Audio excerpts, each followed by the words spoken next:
শিলদা এমন একটা গুরুত্বপূর্ণ জায়গা যেখান থেকে আপনি যেতে পারবেন বাঁকুড়া এবং পুরুলিয়া। এই গুরুত্বপূর্ণ মোড়েই ঠিক বিকেল বেলায় আচমকা হামলা চালিয়েছিল মাওবাদীদের বড় বাহিনী।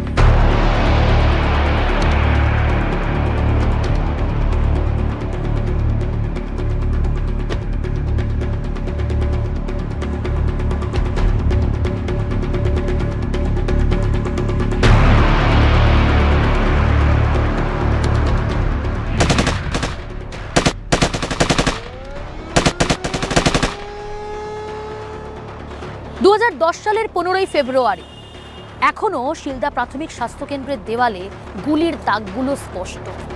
এখানে মৃত্যু হয়েছিল 24 জন ইএফআর জওয়ানের এবং এর ঠিক উল্টো দিকেই 24 জন মৃত জওয়ানের স্মৃতিতে গাছ লাগানো হয়েছে, শহীদ বেদি করা হয়েছে পুলিশ ক্যাম্পে।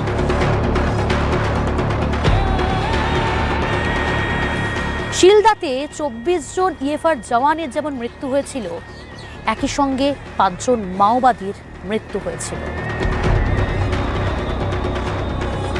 একদিকে পুলিশের মনোবল বৃদ্ধি আর অপরদিকে মাওবাদীদের বাড়তি সাহস, লড়াই আরো তীব্রতর হয়। অদ্ভুতভাবে এই শিলদার খুব কাছে বুড়িশোলের জঙ্গল, যেখানে পুলিশের যৌথ বাহিনীর এনকাউন্টারে মৃত্যু হয়েছিল কিষেন সিং।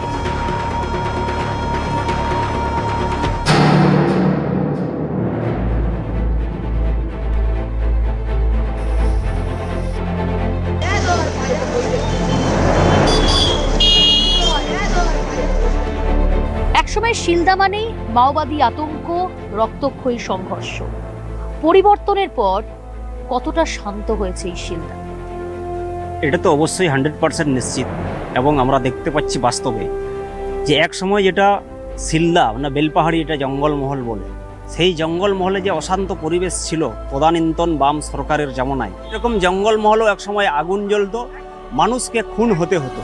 সেই পরিবেশ এখন আমাদের যে 11 সালের পর থেকে এত শান্ত হয়েছে, মমতা বন্দ্যোপাধ্যায় তার দৌলতে জঙ্গলমহলের মানুষ এখন খুব শান্ততে বাস করছেন। মানে উন্নয়নের জোয়ারে সেই পুরনো ক্ষত মুছে গিয়েছে বলছে। হ্যাঁ, উন্নয়নের জোয়ার তো অবশ্যই। জঙ্গলমহলের মানুষই বলবে যে জঙ্গলমহল হাসছে কি জঙ্গলমহল কাঁদছে। কেননা একসময় যেটা জীবনের কোনো নিশ্চয়তা ছিল না, একটা মা একটা মেয়ে কখনোই ভাবতে পারতো না যে আমার স্বামী রুটি রোজগারের জন্য বাইরে গেছে, সে জীবন্ত ফিরে আসবে কিনা। সেইখান থেকে মানুষ যে শান্তিতে আছে, সেই কারণেই জঙ্গলমহল অবশ্যই হাসছে। এবং যে উন্নয়ন, যে সামাজিক যে প্রকল্প, অনেকেই অট্টহাসি করে যে সামাজিক প্রকল্প, আমার এই চাল ফ্রির চাল চাই না, আমার উন্নয়ন চাই, আমার ফ্রির এইগুলো চাই না। এক কথা বলতে গেলে যে পিছিয়ে পড়া মানুষের কাছে যে 1500 টাকা লক্ষ্মী ভাণ্ডার, 1500 টাকা যুব ভাতা, বিভিন্ন রকম যে সামাজিক প্রকল্প, ওটা যে গভর্নমেন্ট তার আইকিউ, তার চিন্তাধারা সামাজিকটাকে ডেভেলপমেন্ট করছে, সেই সমস্ত মানুষের কাছে সেটাই বিশাল আশীর্বাদ হিসাবে অবদান বলব।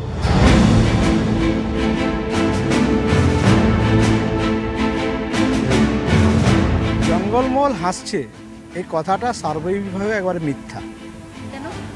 কারণ আজকে যদি আমরা জঙ্গলমহলের দিকে তাকাই তাহলে দেখতে পাবো যে জঙ্গলমহলের মানুষ 2011 সালের আগে যা ছিল এখন তার থেকে আরও বেশি পিছিয়ে পড়েছে, এবং প্রত্যন্ত এলাকায় আজকে রুটি রুজির অভাব অনুভব হচ্ছে।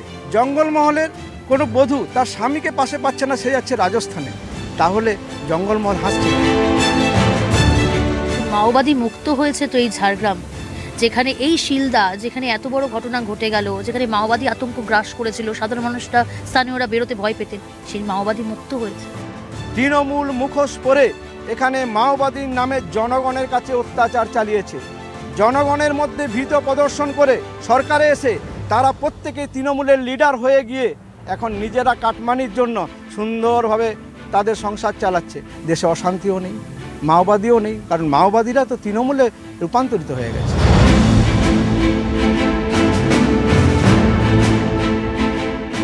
শিলদায় যে ঘটনা ঘটেছে, মাওবাদীদের একটা জয় বড় জয়, বড় সাফল্য বলে অনেকে মনে করেন। আপনাদের সরকার তখন দায়িত্বে, ইন্টেলিজেন্স ফেল, ব্যর্থ, সেই জায়গার এই অভিযোগ উঠেছে। আজকের প্রশাসন আর সেদিনকার প্রশাসনের মধ্যে কতটা ফারাক চোখে পড়ছে? দেখুন, প্রশাসন আগে বামফ্রন্ট সরকারের সময় যে প্রশাসন ছিল, সেই প্রশাসন যথেষ্টভাবে কাজকর্ম করেছে। হ্যাঁ, কিছু কিছু জায়গায় ডিস্টারবেন্স হয়েছিল। সেই ডিস্টারবেন্সটা কারা করেছিল? ডিস্টারবেন্সটা করেছিল এই তৃণমূল কংগ্রেস। তারাই ছদ্মবেশে মাওবাদীদের পোশাক পরে তারা বিভিন্ন জায়গায় সমস্যা তৈরি করেছিল। হ্যাঁ, আমাদের সেই সময় একটা গণতান্ত্রিক প্রক্রিয়ার মাধ্যমে একটা সরকার পরিচালিত হতো, যেখানে মানুষের কণ্ঠরোধ করা হতো না, যেখানে মানুষ তার মতন করে কথা বলতে পারতো। আজকের দিনে একটা মিছিল করতে গেলে, একটা রাজনৈতিক দল মিছিল বা মিটিং করতে গেলে কোনো রকম পারমিশন পাওয়া যায় না, কোনো রকম তাদেরকে রাজনৈতিক অ্যাক্টিভিটি করতে দেওয়া হয় না।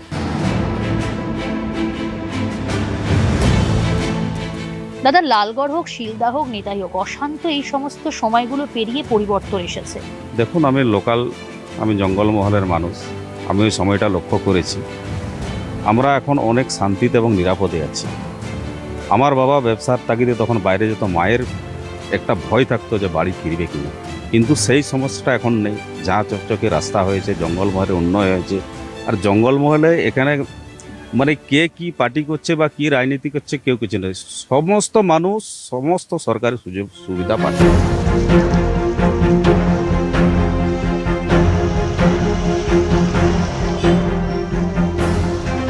আমার ঠিক পিছনে যে বাড়িটা দেখতে পাচ্ছেন গোলাপি রঙের, সেই বাড়িটা আগে ছিল ধূসর রং। রং পরিবর্তন হয়েছে ঠিকই। আর এই বাড়িটা হচ্ছে সিপিআইএম নেতা রথীন দণ্ডপাটে। এই বাড়ির ছাদ থেকেই 2011 সালের 7ই জানুয়ারি গুলি চালানো হয়েছিল। সশস্ত্র হারমাদরা তারা গুলি চালিয়েছিল, আর এই গ্রামেরই নজর নিরীহ মানুষের প্রাণ হারিয়েছেন তারা।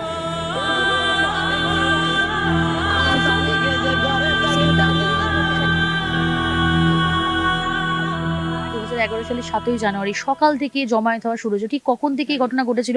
যেহেতু আপনি ছিলেন, আপনি দেখেছেন চোখের সামনে থেকে। ঘটনাটা ঘটেছিল প্রায় 1:30-2টার দিকে, সম্ভবত টাইমটা ওই টাইম হবে। আর জমায়েতটা হয়েছিল সকাল 8টা থেকে। ঠিক এই জায়গাটা, এই জায়গা এটা পুরো ভরপুর ছিল জল।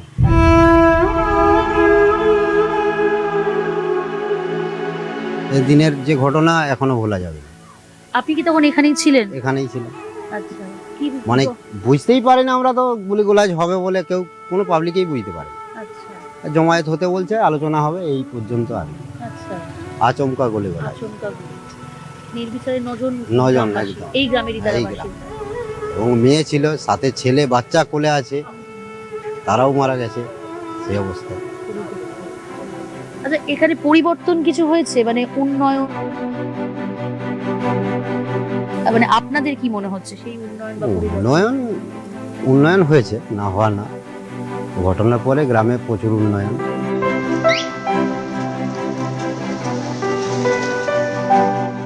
শিলদা থেকে নেতাই জঙ্গলমহলের রাজনীতির গতিপথ বারবার রক্ত দিয়ে লেখা হয়েছে।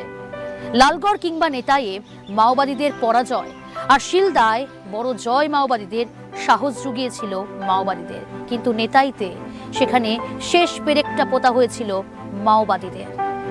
আগামী নির্বাচন, এই দুই বৈপরীত্যের মাঝেই আগামী ভোটের সমীকরণ দাঁড়িয়ে রয়েছে। উন্নয়ন বনাম বঞ্চনা, শান্তি বনাম আশঙ্কার মাঝে কাকে বেছে নেবে শিলদা কিংবা নেতাইয়ের মানুষ?